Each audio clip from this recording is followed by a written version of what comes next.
Hello friends, inspire video lecture सीरीजमध्ये आज आपलं पुन्हा एकदा स्वागत आहे. विद्यार्थी मित्रांनो, मागील व्हिडिओ लेक्चर सीरीजमध्ये आपण पृथ्वीचे अंतरंग म्हणजेच इंटरनल स्ट्रक्चर ऑफ अर्थ, त्याचबरोबर खडकांचे प्रकार म्हणजे टाइप्स ऑफ रॉक्स यांचा अभ्यास केला आहे. या व्हिडिओ लेक्चरमध्ये मित्रांनो आपण पाहणार आहोत वेगनरचा भूखंड वहन सिद्धांत. आता मित्रांनो, आपला भूगोलाचा अभ्यास करताना यामध्ये काही मुख्य थिरम्स आहेत, थेरीज आहेत. जे 4 थेरीज आहेत ते खूप इम्पॉर्टंट आहे आपल्या भूगोलाच्या अभ्यासामध्ये, आपल्या अभ्यासक्रमामध्ये. त्या कुठकुठल्या आहेत तर त्यापैकी एक जे आहे ते वेगनरची थेरी म्हणजेच भूखंड वहन सिद्धांत. जो सेकंड आहे मित्रांनो तो आहे कन्व्हेक्शनल करंट थेरीज, ओके, जी ऑर्थर होम्सने मांडलेली आहे. नंतर आहे सी फ्लोअर स्प्रेडिंग थेरीज, ज्याला सागर प्रसरण तळ म्हणतात. आणि नेक्स्ट वन आहे मित्रांनो, जी चौथी आहे ती आहे प्लेट टेक्टॉनिक थेरीज. ओके, हे 4 थेरीज मित्रांनो आपल्याला या भूगोलामध्ये शिकायची आहेत. मग आता हे 4 थेरीज आपल्याला का शिकायची आहेत, कशासाठी शिकायचे आहेत, हे पण महत्त्वाचं आहे. तर मित्रांनो, आता तुम्हाला माहीत आहे की आपण कुठं राहतो, तर आपण भूखंडावरती राहतो, राईट ना. आपल्या पृथ्वीचे 2 मेन पार्ट आहेत. एक कुठला आहे, एक खंडांचा पार्ट आहे, खंड पार्ट आहे म्हणजे जमिनीचा पार्ट आहे, आणि एक सागराचा पार्ट आहे, राईट. म्हणजेच खंड आहे आणि जमीन आहे, असे 2 पार्ट आपल्या पृथ्वीचे आहेत, राईट. म्हणजेच आता हे खंड आहेत मित्रांनो, हे खंड कशा प्रकारे तयार झाले, हे खंड आधी कसे होते, हे एकमेकांना जॉईंट होते का, की हे आधीपासूनच अशाच प्रकारचे आहेत, अशा प्रकारची प्रश्न आपल्याला शोधायचे आहेत. त्याचबरोबर जो आपला सी आहे, ते समुद्र आहे, ते आधी कसे होते, किंवा कुठला समुद्र होता, किंवा कशा प्रकारे वेगळे समुद्र आपले तयार झालेत का नंतरच्या काळानंतर. त्याचबरोबर जे बे असतात, जे बे ऑफ बेंगालसारखे, ते कशामुळे तयार झालेत, याचे असे प्रश्न आपल्याला या थेरीजचा अभ्यास केल्यानंतर नक्कीच आपल्याला यांचं ॲन्सर भेटेल, राईट. नंतर मित्रांनो आणखी काही प्रश्न आहेत आपल्या मनामध्ये, जसं हिमालयन रेंजेस आहेत. हिमालयन रेंजेस कशी तयार झाली, हा जो हिमालय पर्वतरांगात यांची निर्मिती कशी झाली, असे प्रश्न. त्याचबरोबर जगामध्ये विविध रेंजेस आहेत, अँडीज आहे, रॉकीज आहे, आल्प्स पर्वत आहे, नंतर ॲटलास आहे, असे हे माउंटेन्स आहेत, हे कशामुळे तयार झाले, असे प्रश्न. नंतर मित्रांनो जे ज्वालामुखी येतात, जे भूकंप येतात, हा प्रश्न. जे ज्वालामुखी डोंगरे आहेत, जे जागृत ज्वालामुखी आहेत, जागृत ज्वालामुखी त्याला आपण माउंटेन्स म्हणतो, राईट ना. हे माउंटेन्स कशामुळे तयार होतात, का आपल्या पृथ्वीच्या अंतरंगातून लावा वर येतो, हे प्रश्न आपल्याला नक्कीच पडायला हवे, आपल्या मनात नक्कीच असायला हवे.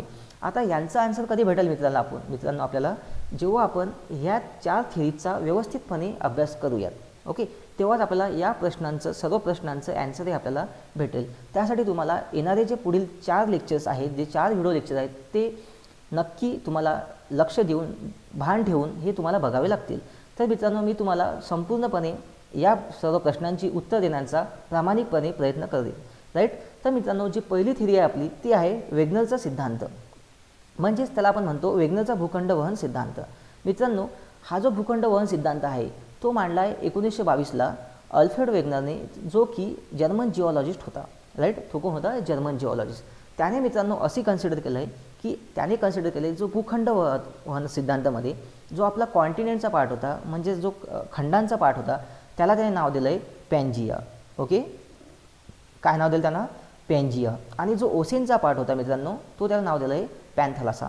त्याचं म्हणणं असं होतं की आपला जो खंड आहे, हे जे खंड आहेत सर्व, हे आधी जॉईंट होते, असं सांगणारा पहिला जो कोण होता तर तो अल्फ्रेड वेगनर होता.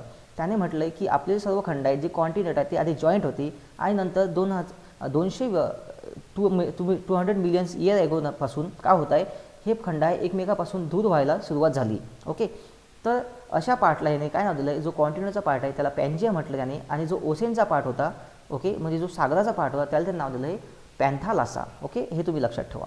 नंतर मित्रांनो, जे पॅन्जिया होता त्याच्यामध्ये त्याने आणखी 2 पार्ट्स पाडले, ओके, जो पॅन्जियाचे. तर त्यामध्ये कुठलं होते, तर एक होता लॉरेशिया आणि दुसरा होता गोंडवाना लँड. ओके, एक कुठला होता, लॉरेशिया आणि गोंडवाना लँड.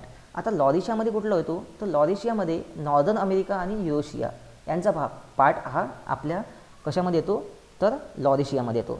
युरोशिया म्हणजे काय म्हणतात त्याला, तर युरोप आणि एशिया असं 2 मिळून त्याला युरोशिया म्हणतात. ओके, आणि जो गोंडवाना लँड होता त्यामध्ये south America, Africa, India, Antarctica आणि ऑस्ट्रेलिया, ओके, ह्या खंडांचा त्यामध्ये समावेश होतो किंवा देशांचा, आणि त्यामध्ये विविध प्रकारचे देश असतात. ओके मित्रांनो, अशा प्रकारे हा युरोशिया जो लँड आहे, जो भाग आहे, जो वेगनरने त्याचे 2 पार्ट पाडले होते पॅन्जियाचे. वरचा जो नॉर्दर्न पार्ट होता तो युरोशिया होता, लॉरेशिया होता सॉरी, आणि जो खालचा पार्ट होता त्याला गोंडवाना लँड म्हणतात. म्हणून आपल्या जो डेक्कन पठार आहे त्याला काय म्हणतो आपण, गोंडवाना प्लॅटूसुद्धा म्हणतो. ओके, हे तुम्ही लक्षात ठेवा मित्रांनो. नेक्स्ट मित्रांनो, यामध्ये आपण काय बघितलं आहे की त्यामध्ये आपण पॅन्जिया बघितला, जो सुपर कॉन्टिनेंट होता त्याला नाव दिलं आहे अझम्पशन आहे हे सर्व, हे कोणाचे अझम्पशन आहेत, अल्फ्रेड वेगनरचे. नंतर जो ओसेनिकचा पार्ट होता त्याला आपण पॅन्थेला असं म्हटलं. नंतर पॅन्जियाचे 2 भाग आहेत त्याला म्हटलं त्याने लॉरेशिया आणि गोंडवाना. आता मित्रांनो असा सांगणारा हा जो आहे अल्फ्रेड वेगनर याने काय सांगितलं की हे जे सर्व कॉन्टिनेंट आहे एकामेकापासून काय आहे, दूर लोटल्या जात आहेत, दूर लोटल्या जात आहे. मग त्यामध्ये हे दूर लोटल्या का जात आहेत, त्यासाठी रिस्पॉन्सिबल फोर्सेस का आहेत हे त्याने सांगितलं आहे आपल्या थिरीजमध्ये. ओके, त्याचबरोबर म्हणजे आपल्या सिद्धांतामध्ये. आणि त्याचबरोबर कुठकुठले त्याने एव्हिडन्स पण त्यामध्ये आपल्याला दिलं आहे की हे त्याचे एव्हिडन्स आहेत की आपले जे कॉन्टिनेंट हे आधी चिकटलेले होते, म्हणजे एका ठिकाणीच घट्ट पकडलेले होते, म्हणजे एका जागी होती. आणि काही दिवसानंतर म्हणजे 200 मिलियन इयर अगोपासून का होत आहे, हे कॉन्टिनेंट का होत आहे एकमेकापासून दूर जायला सुरुवात झाली आहे. असं सांगणारा जो पहिला होता तो होता अल्फ्रेड वेगनर्स. ओके, किंवा कॉन्टिनेंटल मुवमेंट असं सुद्धा आपण त्याला म्हणू शकतो. तर 2000 वर्षा पहिले 200 मिलियन इयर अगो का होतं की हे सगळे लँडमास हे एकामेकाजवळ होते.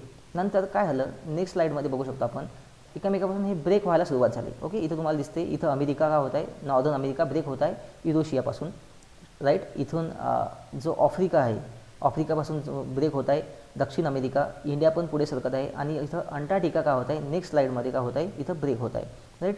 आणि हा जो पार्ट आहे, हे नेक्स्ट डायग्राम आहे, यावर तुम्ही समजू शकता की आणखी काय होत आहे, अमेरिका हा साईडला सरकलेला आहे.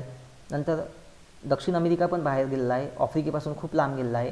जो आफ्रिका आहे तो वरती जात आहे, इंडिया पण वरती जात आहे, राईट. आणि इथं का होणार, इथं अंटार्क्टिका का होईल, अंटार्क्टिकापासून अमेरिका आपलं ऑस्ट्रेलिया का होईल, ब्रेक होईल. आणि ही इथं या 4 डायग्राममध्ये आपण तुम्ही ते पाहू शकता. ओके, तर अशा प्रकारे मित्रांनो हे काय सर्व हे आहेत कशा प्रकारे एक कॉन्टिनेंट दुसऱ्या कॉन्टिनेंटपासून ब्रेक झालेलं आहे. आता मित्रांनो हे कॉन्टिनेंट ब्रेक झाले हे तर पाहिलं आपण, पण हे कॉन्टिनेंट ब्रेक होण्यामागे कुठकुठले फोर्सेस आहेत, त्याबरोबर कुठकुठले एव्हिडन्स आहेत हे सुद्धा त्याने आपल्या थिरीमध्ये मांडण्याचा प्रयत्न केला आहे. तर चला आपण ते आता पाहूयात. तर मित्रांनो त्याने आधी सांगितलं आहे, म्हणजे त्याने सांगण्याचा प्रयत्न केला की कुठकुठल्या फोर्सेस आहेत आणि एव्हिडन्सेस आहेत. तर त्याआधी आपण मागील व्हिडिओ लेक्चरमध्ये बघितलं आहे की सीमा म्हणजे काय असते, तर आपला जो कस्टचा पार्ट असतो, कस्ट, मेंटल आणि कोअर असे 2 पार्ट असतात. जो सीएलचा पार्ट असतो, जो कस्ट असतो, तो सीएल आणि सीमापासून बनला आहे. म्हणजेच सीएल म्हणजे सिलिकॉन आणि ॲल्युमिनियम आणि सीमा म्हणजे सिलिकॉन आणि मॅग्नेशियम. आणि जो कोअरचा पार्ट असतो तो निफापासून बनलो, म्हणजे निकेल आणि फेरस. ओके, पण मित्रांनो हे जे आहे हे आउटडेटेड आउटडेटेड ही माहिती आहे सर्व. म्हणजेच आता ही समजा हे गृहीत धरल्या जात नाही, कारण की आपली जी पृथ्वी क्रस्ट आहे हे खूप साऱ्या मिनरल्सनी बनलेलं आहे. असं आपण सांगू शकत नाही की फक्त ती सीएल आणि ॲल्युमिनियमपासून बनलेलं आहे. पण तरी आपल्या एक्झाममध्ये हे प्रश्न आपल्याला MPSCमध्ये विचारले जातात, राईट. म्हणून तुम्ही लक्षात ठेवा, फक्त जो क्रस्टचा पार्ट असतो सीएल आणि सीमापासून बनलेला असतो. ओके, नंतर जो कोअरचा पार्ट असतो तो असतो निफापासून बनलेला असतो, म्हणजे निकेल आणि फेरस. ओके, नंतर मित्रांनो जिओसिंक्लाइन. तर जिओसिंक्लाइन म्हणजे काय, हे खूप मोठी इम्पॉर्टंट टर्म आहे आपल्याला समजून घेण्यासाठी की हिमालय आहे, रॉकी माउंटेन्स आहे, त्याचबरोबर अँडीज पर्वत आहेत, हे पर्वत कशा प्रकारे तयार झाले आहेत हे समजून घेण्यासाठी. तर जिओसिंक्लाइन म्हणजे काय असते मित्रांनो, एक लक्ष द्या फक्त तुम्ही की इमॅजिनेशन करायला लागेल तुम्हाला थोडंसं की आपण जे आहे जे कॉन्टिनेंट जो आहे आपला जो युरोशियन कॉन्टिनेंट आहे, आपण आता याच्या व्हिडिओमध्ये बघितलं आहे, क्लिपमध्ये बघितलं आहे की युरोशियन कॉन्टिनेंट आणि आपली इंडियन प्लेट जेव्हा जवळ येते, राईट ना, ते एकामेकाजवळ काय होतं, क्लोज येत आहेत. ओके, इंडियन प्लेट काय आहे युरोशियन कॉन्टिनेंटकडे काय होत आहे, मूव्ह होत आहे. ओके, यावेळेस काय होत आहे, या मधल्या काळात काय होत होतं, आता हे जे प्रोसेस आहे मित्रांनो हे खूप स्लो असते. हे 1 मिलीमीटर 2 मिलीमीटर किंवा सेंटीमीटरने मुवमेंट होत असते पर इयरला. ओके, म्हणजे मुवमेंट का असते, खूप स्लो असते.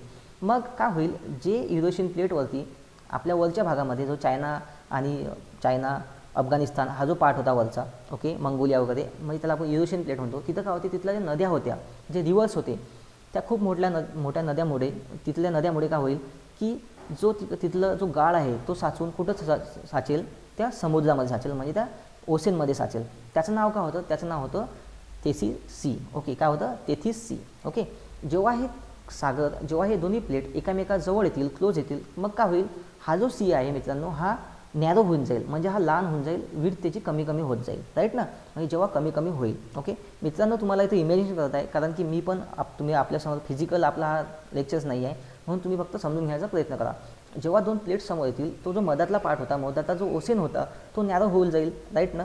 आणि त्याचबरोबर काय होत आहे, नद्यांमुळे आलेला जो गाळ आहे तो साचला जात आहे. आणि जेव्हा हा जो गाळ साचला जातो आणि त्यावर पाण्याचं प्रेशर पडते, तेव्हा कुठला रॉक तयार होतो, मी तुम्हाला सांगितलं होतं, तर तो होतो सेडिमेंटरी रॉक. ओके, मग काय होईल, जेव्हा हे प्लेट एकमेकांना कोलाईड करतील, हा जो खाली जो साठलेला गाळ आहे, जो मोठ्या प्रमाणात साठलेला होता, अब्ज वर्षापासून जो साठवत आलेला आहे, तो काय होईल, त्या प्रेशरमुळे 2 प्लेटच्या मध्ये दबून तो काय होईल, वर उचलला जाईल, राईट ना, त्याला म्हणतो आपण जिओसिंक्लाइन. ओके मित्रांनो, आय होप तुम्हाला समजलं असेल. मी तुम्हाला आणखी एक सिम्पल एक्झाम्पल सांगतो. तुम्ही समजा 2 लाकडी ठोकळे घेतले आणि मध्ये त्यामध्ये चिखल टाकला. ओके, आणि जेव्हा तो लाकडी ठोकळे त्या 2 मध्ये ज्या चिखलामध्ये जेव्हा तुम्ही प्रेस करता, ओके, तर काय होईल, तो चिखल काय होईल, वरती येईल. अशाच प्रकारे सेम आपल्या हिमालयाची निर्मिती झालेली आहे मित्रांनो. त्याला आपण फोल्डेड माउंटेन असं म्हणतो. ओके, तर मित्रांनो हे होतं सगळं ऑल अबाउट जिओसिंक्लाइन. ओके, नंतर त्यामध्ये आपण पॅन्जिया आणि पार्टिशनसुद्धा ड्रिफ्टिंग म्हणजे बघितलं आहे. ओके, पार्टिशन कसं झालं आहे आणि ड्रिफ्टिंग वगैरे काय असतं हे पण तुम्हाला मी सांगितलं आहे, व्हिडिओमध्ये पण सांगितलं आणि वरती पण एक्सप्लेन केलं आहे. नंतर मित्रांनो आता हे तर सर्व झालं की ड्रिफ्टिंग होती वगैरे, त्याने कन्सिडरेशन केलं, अझम्पशन्स केले काही, पण त्यामागे फोर्स कुठले आहेत हे पण आपल्याला माहीत असणं गरजेचं आहे. तर मित्रांनो जो पहिला फोर्स आहे जो की कॉन्टिनेंटल ड्रिफ्टिंगसाठी रिस्पॉन्सिबल आहे तो आहे ऋषीवृत्तीय हालचाल. ओके, कुठला आहे तो, ऋषीवृत्तीय हालचाल, त्यालाच आपण पोल फ्लिंग फोर्ससुद्धा म्हणतो. आणि जो नेक्स्ट आहे, जो सेकंड फोर्स आहे जो की रिस्पॉन्सिबल आहे कॉन्टिनेंटल ड्रिफ्टिंगसाठी, तो कुठला आहे, टायडल फोर्स, त्याला आपण भरती ओटी बल म्हणतो. ओके, तर मित्रांनो आता आपण सर्वात आधी ऋषीवृत्तीय हालचाल म्हणजे काय हे समजून घेण्याचा प्रयत्न करूयात. ओके मित्रांनो, तर आपली पृथ्वी कशी आहे, गोल आहे. ओके, गोल आहे आपली पृथ्वी, नाही गोल नाही आपली पृथ्वी. आपली पृथ्वी कशी आहे, तर आपली पृथ्वी इलिप्टिकल शेप आहे. ओके, इलिप्टिकल शेप म्हणजे ती अंडाकृती आकाराची आहे आणि ती स्वतःभोवती काय फिरते, स्वतःच्या ॲक्सिसवरती फिरते, ईस्ट टू वेस्ट, राईट ना, ईस्ट टू वेस्ट डायरेक्शनने ती फिरते. आणि तिची स्पीडने किती स्पीडने फिरते ती, तर ते फिरते 1600 किलोमीटर पर आवर्सने, म्हणजेच 1600 किलोमीटर फोर्स या स्पीडने ती स्वतःच्या ॲक्सिसवरती फिरते. त्याचबरोबर ती सॉलिड नाही आहे, ती बल्की आहे. म्हणजे असं का आहे, बल्की कशामुळे आहे, तर आपल्या पृथ्वीचे आपण सांगितलं तुम्हाला मी की आपल्या पृथ्वीचे 3 पार्ट्स पडतात. एक आहे कोअर, दुसरा आहे मेंटल आणि तिसरा आहे जो सर्वात पहिला असतो तो असतो क्रस्ट, नंतर तो मेंटल आणि चौथा जो लास्ट असतो थर्ड असतो तो असतो कोअर, राईट ना. त्यातील जो क्रस्ट आणि कोअर असतो हा सॉलिड पार्ट असतो, राईट. पण जो मेंटलचा भाग असतो तो कसा असतो, तर तो असतो लिक्विड पार्ट. त्याच्यामध्ये मॅग्मा असतो, वितळलेला खडक असतो, कारण की तिथलं तापमान जास्त असते, राईट ना. हे आपण आधीच्या लेक्चरमध्ये शिकलो आहे. म्हणजेच काय, आपला जो पृथ्वी आहे ती काय सॉलिड नाही आहे, ते बल्की आहे. म्हणजेच काय होईल, जेव्हा आपली पृथ्वी एवढ्या मोठ्या स्पीडने 1600 किलोमीटर पर आवर्स या स्पीडने स्वतःच्या भोवती फिरते, तेव्हा काय होतो की जो साईडचा पार्ट आपल्या पृथ्वीचा जो हा तुम्हाला दिसतोय, ओके, मी खून करतोय, हा जो तुम्हाला पार्ट हा का होईल, हा फाकला जाईल म्हणजे फुगल्या जाईल, म्हणजे तो अरुंद होईल, राईट ना. आणि जो मधला पार्ट आहे, जो पोलचा पार्ट आहे, दोन्ही पोलचा, नॉर्थ आणि सदर्न पोल्स, तर हा जो पोलचा पार्ट आहे हा का होईल, मध्ये दबल्या जाईल. याचं लक्षात मित्रांनो तुम्हाला एक साधं एक्झाम्पल सांगतो. कन्सिडर करा की तुम्ही एक बॉल घेतला आहे, वॉटर बॉल, ओके, आणि त्या वॉटर बॉलला तुम्ही स्वतःच्या ॲक्सिसवरती त्याच्या ॲक्सिसवरती त्याला फिरवत आहे. तेव्हा का होईल, तो बॉल मध्ये जो आहे जो पोलवरती आहे तो दबेल आणि साईडला काय आहे तो फुगेल, म्हणजे साईडला तो रुंद होईल, राईट ना. तर अशाच प्रकारे काय झालेले आहे, यालाच आपण ऋषीवृत्तीय हालचाल म्हणतो. मग यामुळे काय झालं आहे की जे ऋषीवृत्तीय जे इक्वेटरजवळ जे लँड मासेस होते आपले सर्व, ते काय झाले, ब्रेक झाले. तर कशामुळे, यांच्यावरती हा जो बॉल होता हा खाली दबला आणि साईडला फुगला, म्हणजेच आपली जी पृथ्वी आहे ही खाली दबत आहे आणि साईडला अरुंद होत आहे, फुगत जात आहे, बाहेर तिचा भाग निघत आहे. यामुळे काय होत आहे की हे जे फोर्सेस होते, हे जो लँडमास होता, या लँडमासला काय झालं, ताण पडला आणि ताण येऊन ते ब्रेक झाले, असं आपल्याला कोणी सांगितलं आहे, तसं सांगितलं आपल्याला अल्फ्रेड वेगनरने. ओके, हा झाला त्याचा पहिला सिद्धांत, ऋषीवृत्तीय सिद्धांताचा पहिला जो फोर्स होता रिस्पॉन्सिबल, जो कॉन्टिनेंटल ड्रिफ्टिंगसाठी रिस्पॉन्सिबल आहे, तो होता ऋषीवृत्तीय हालचाल, राईट. तर नेक्स्ट आहे आता टायडल फोर्स म्हणजेच भरती ओटी बल. विद्यार्थी मित्रांनो, आता आपल्या जी पृथ्वी आहे त्याच्या अवतीभोवती सूर्य आणि चंद्र, आपल्या पृथ्वी सूर्याच्या भोवती फिरते आणि चंद्रसुद्धा पृथ्वीच्या भोवती फिरतो. ओके, सॉरी, आपला सूर्य जो आहे त्याच्या भोवती कोण फिरते, पृथ्वी फिरते आणि त्याचबरोबर चंद्र पण फिरतो. आता मित्रांनो, यांच्यामुळे काय होते, जेव्हा हे क्लोज येतात एकमेकांच्या, त्या तिथं काय असते, ग्रॅव्हिटेशनल फोर्स आहे हे मोठ्या प्रमाणात वाढून जातं. जेव्हा ग्रॅव्हिटेशनल फोर्स वाढतं तेव्हा काय होतील, जो लँडमास एरिया आहे किंवा त्याचबरोबर जो वॉटर पार्ट आहे, हे बॉडी काय आहे सर्व, हे एका ग्रहाकडे दुसऱ्या ग्रहाकडून अट्रॅक्ट होते. म्हणजेच कन्सिडर करा की सनच्या जवळ आपली अर्थ गेली तर काय होईल, त्यांच्यामध्ये ग्रॅव्हिटेशनल फोर्स वाढेल आणि हे अट्रॅक्शन त्यांचं वाढून जाईल. त्यामुळे काय होत आहे, जो ऑब्जेक्टिव्ह पार्ट आहे म्हणजे जो लँडमास आणि वॉटरचा पार्ट आहे तो काय होईल, त्याच्याकडे मूव्ह होईल, सनच्या साईडने हा मूव्ह होईल, कारण सनची ग्रॅव्हिटेशनल फोर्स काय आहे, हा खूप जास्त आहे. तेव्हा मूव्ह झाल्यानंतर काय होईल की हे जे वॉटरबरोबर लँडमास का होत आहे, मूव्ह होत आहे, म्हणजेच काय होतील, जेव्हा लँडमास मूव्ह होतील म्हणजेच काय होईल, त्यांच्यावरती ताण येईल आणि ताण येऊन काय होतील, ते ब्रेक येतील. म्हणजे ते ब्रेक होऊन जातील आणि ते एका ठिकाणाहून दुसऱ्या ठिकाणी काय होतील, त्यांचं मुवमेंट होईल, ड्रिफ्टिंग होईल. तर अशा प्रकारे मित्रांनो अल्फ्रेड वेगनरने आपल्याला आपल्या थिरीमध्ये, त्याच्या थिरीमध्ये 2 जे रिस्पॉन्सिबल फोर्स आहे ते सांगण्याचा प्रयत्न केला. त्यातील पहिला आपण पाहिला तो होता वृक्षवृत्तीय हालचाल आणि जो सेकंड होता तो होता भरती ओटी बल.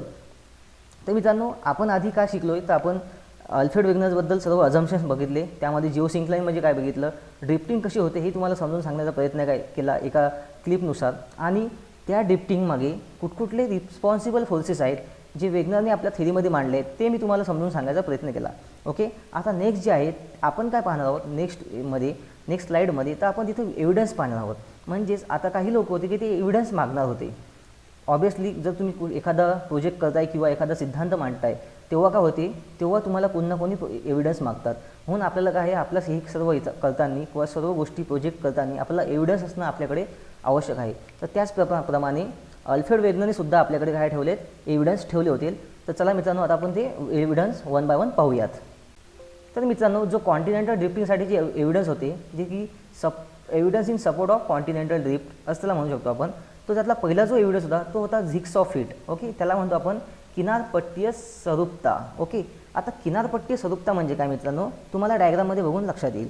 आता यामध्ये काय दिसतं तुम्हाला, किनारपट्टीय सरूपता म्हणजे जर तुम्ही इथं बघितलं तुम्ही लक्षपूर्वक जर डायग्रामला बघितलं, ॲनालिसिस केलं, तुम्हाला लक्षात येईल की सर्व कॉन्टिनेंट काय आहे की हे आता एकामेकापासून दूर गेलेले आहेत सध्या परिस्थितीमध्ये, आणि त्यांना जर आपण जवळ केलं तर ते एक्झॅक्टली एकामेकामध्ये फिट होतात. म्हणजे हा जो किनारी पार्ट आहे, राईट, हा जो किनारी जो पार्ट असतो प्रत्येक याचा, तो काय एकामेकामध्ये म्हणजे एका पार्टमध्ये दुसऱ्या पार्टच्यामध्ये एक्झॅक्टली काय होतो, फिट होतो. ओके, तर हा जो आफ्रिकेचा पार्ट आहे हा कन्सिडर केला आपण, आणि साऊथ अमेरिकेचा पार्ट केला, ओके, कन्सिडर केला, तर हा का पार्ट आहे हा एक्झॅक्टली आफ्रिका खंडामध्ये मॅच होतो, म्हणजे त्यामध्ये फेसोफेस तो फिट होतो, राईट. त्याचबरोबर जो अंटार्क्टिकाचा पार्ट आहे पूर्वेकडील आणि जो की आता दक्षिणेकडील पार्ट आहे ऑस्ट्रेलियाचा, तो जर बघितला की तो काय आहे या अंटार्क्टिका पार्टमध्ये एक्झॅक्टली काय होतो, फिट होतो. त्याचबरोबर मादागास्कर आणि इंडिया, जो मादागास्करपासून काय आहे इंडिया आपला ब्रेक झालेला आहे. ओके, जो पलक्कड गॅप आहे इथं केरळमध्ये, त्या पलक्कड गॅपपासूनच काय ब्रेक झालेला आहे, ही आपली प्लेट्स, इंडियन सबकॉन्टिनेंट प्लेट, आणि ते काय आहे वरती ते मूव्ह झालेले आहे. ओके, तर अशा प्रकारे मित्रांनो ही जी पहिलं एव्हिडन्स आहे ते काय आहे, तर ते आहे झिग्सॉ फिट त्याला म्हणतो आपण, आणि किनारपट्टीय सरूपता सुद्धा त्याला आपण म्हणू शकतो. तर हे होतं ऑल अबाउट झिग्सॉ फिट, जे की एव्हिडन्स होतं कशाचं, की वेगनर थेरीचं, की त्यांनी सांगितलं होतं की हे काय होते, कॉन्टिनेंट हे जॉईंट होते, आणि त्यांनी आपल्या या एव्हिडन्सनुसार हे त्यांनी सांगण्याचा प्रयत्न केला की हे जॉईंट होते. मी तुम्हाला प्रूफ करतो आहे, कारण की हे किनारपट्टीय एक्झॅक्टली काय होत आहे, दुसऱ्या किनारपट्टीय भागाशी खंडाशी काय आहे एक्झॅक्टली मॅच होत आहे. ओके, त्यामध्ये ते एकरूप होत आहेत, म्हणजे जे जॉईंट करण्याचा प्रयत्न केला तर ते फिट त्यामध्ये बसतात. ओके, हा झाला पहिला एव्हिडन्स. तर नेक्स्ट आहे भूशास्त्रीय संरचना. ओके, म्हणजे रॉक ऑफ सेम एज, म्हणजे दोन्ही भूखंडामधील जे एजेस आहेत रॉकचे ते सेम आहेत. जे आर्किओलॉजिकल सर्वे असतात मित्रांनो, तिथं रॉकचं एज करत असतात. ओके, कार्बन डेटिंग वगैरे प्रोसेस यूज करून इथंही आपण रॉकचं एज मोजू शकतो. ओके, तर हे रॉकचं एज आहे, हे दोन्ही भागातील, त्याचबरोबर त्या ओसेन भागातील काय आहे सेम आहे.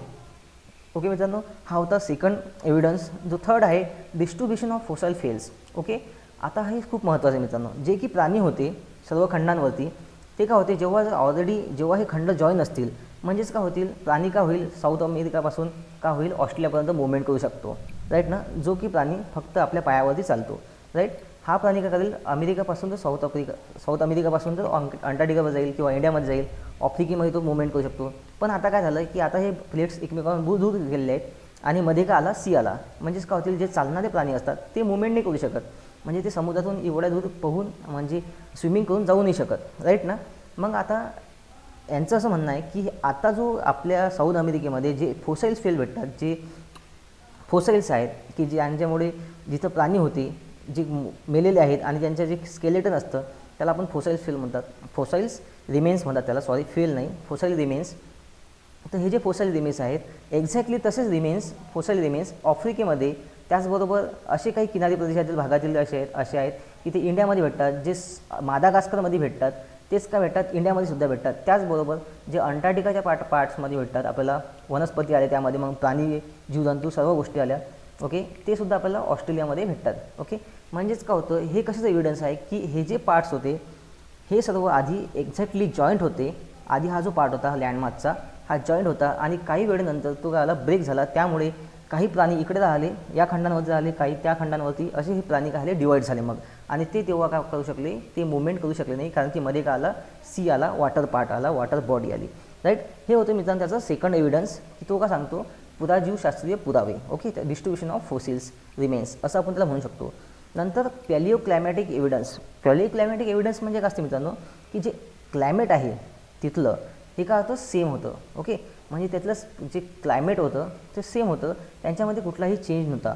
त्याला आपण पॅलिओ क्लायमॅटिक एव्हिडन्ससुद्धा म्हणू शकतो. ओके, इन सिम्पल टर्म्समध्ये. नंतर प्लेसर डिपॉझिट्स. प्लेसर डिपॉझिट्स म्हणजे काय असतात, की तुम्हाला जर माहीत असेल तर तुम्ही व्यवस्थितपणे माजिद हुसेन वगैरे वाचलं असेल तर त्यामध्ये सांगितलं आहे की जो साऊथ अमेरिकेचा पार्ट आहे इथं काय गोल्ड भेटते. राईट, गोल्ड खूप प्रमाणात इथं भेटते. त्याचबरोबर हा जो आहे आफ्रिकेचा पार्ट याला गोल्ड कोस्ट म्हणतात. काय म्हणतात त्याला, गोल्ड कोस्ट. म्हणजेच एक्झॅक्ट लोकेशनवर जर तुम्ही जॉईन केलं तर काय होतील की एक्झॅक्ट लँड मासेसवरती काय भेटत आहे, गोल्डची खाण तयार होतील. पण आता काय झालं, हे गोल्डची जी जागा आहे ती काय झाली डिवाईड झाली. कशामुळे, तर या फोर्सेसमुळे. तर जेव्हा हे डिवाईड झालं तेव्हा एक्झॅक्टली काय होईल, म्हणजे यांचं प्लेसर डिपॉझिट पण काय होतील, डिवाईड होतील. राईट ना, म्हणजेच हे पण सुद्धा काय एक एव्हिडन्सच आहे की जर या भागात जर गोल्ड भेटत असेल आणि वरच्या भागात त्याला लागून एक्झॅक्टली जर गोल्ड भेटत असेल, म्हणजेच काय आहे, हे जमीन काय आहे, हे लँड मासेस काय केव्हा तरी एकमेकांना जॉईंट होते. राईट, हे आपल्याला सांगण्याचा प्रयत्न केला आहे अल्फ्रेड वेगनरने. ओके, त्याचबरोबर असे खूप सारे प्लेसर डिपॉझिट्स मिनरल्स आहेत की ती त्याला एव्हिडन्स सांगतो की कशा पद्धतीने हे लँड मासेस एकमेकांना काय होते, आधी जॉईंट होते आणि नंतर ती काय आली यांची मुवमेंट झाली.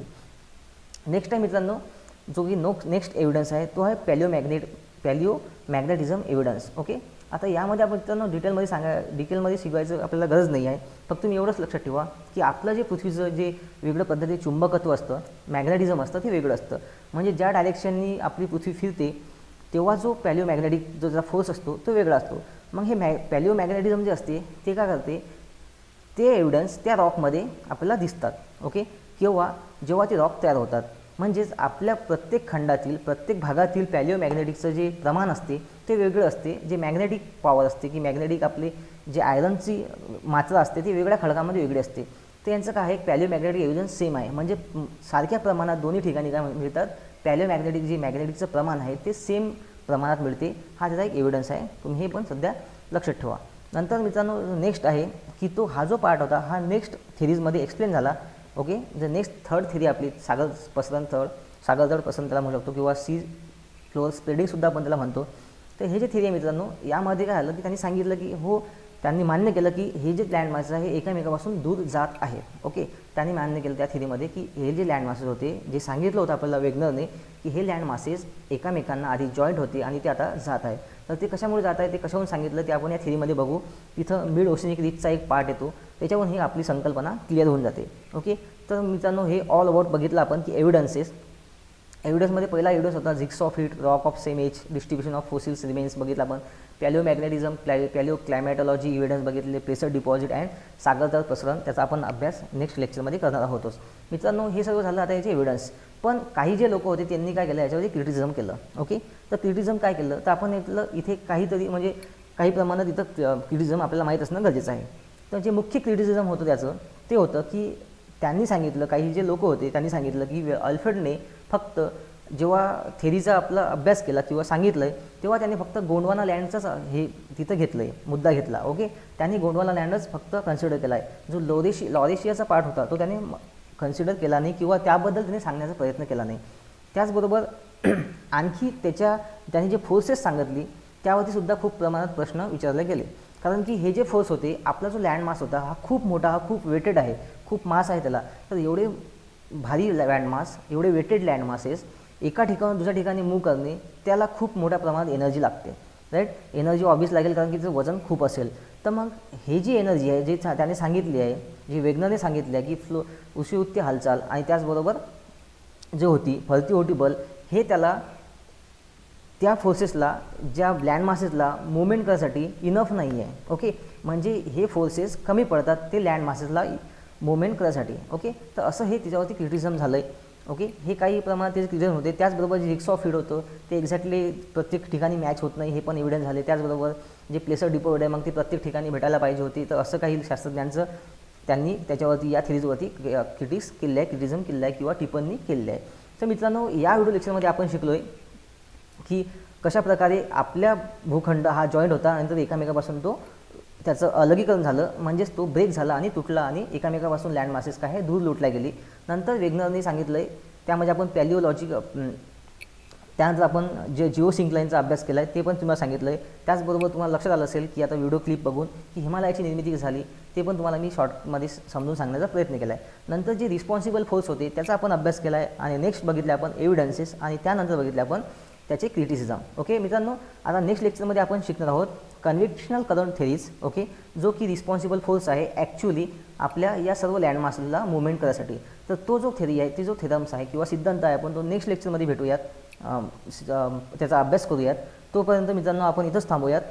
नेक्स्ट लेक्चरमध्ये पुन्हा भेटूयात. ओके मित्रांनो, धन्यवाद. Thank you. Thank you so much for watching this video. Subscribe our channel, like and share our videos, and you can follow us on Facebook, Instagram and Telegram also.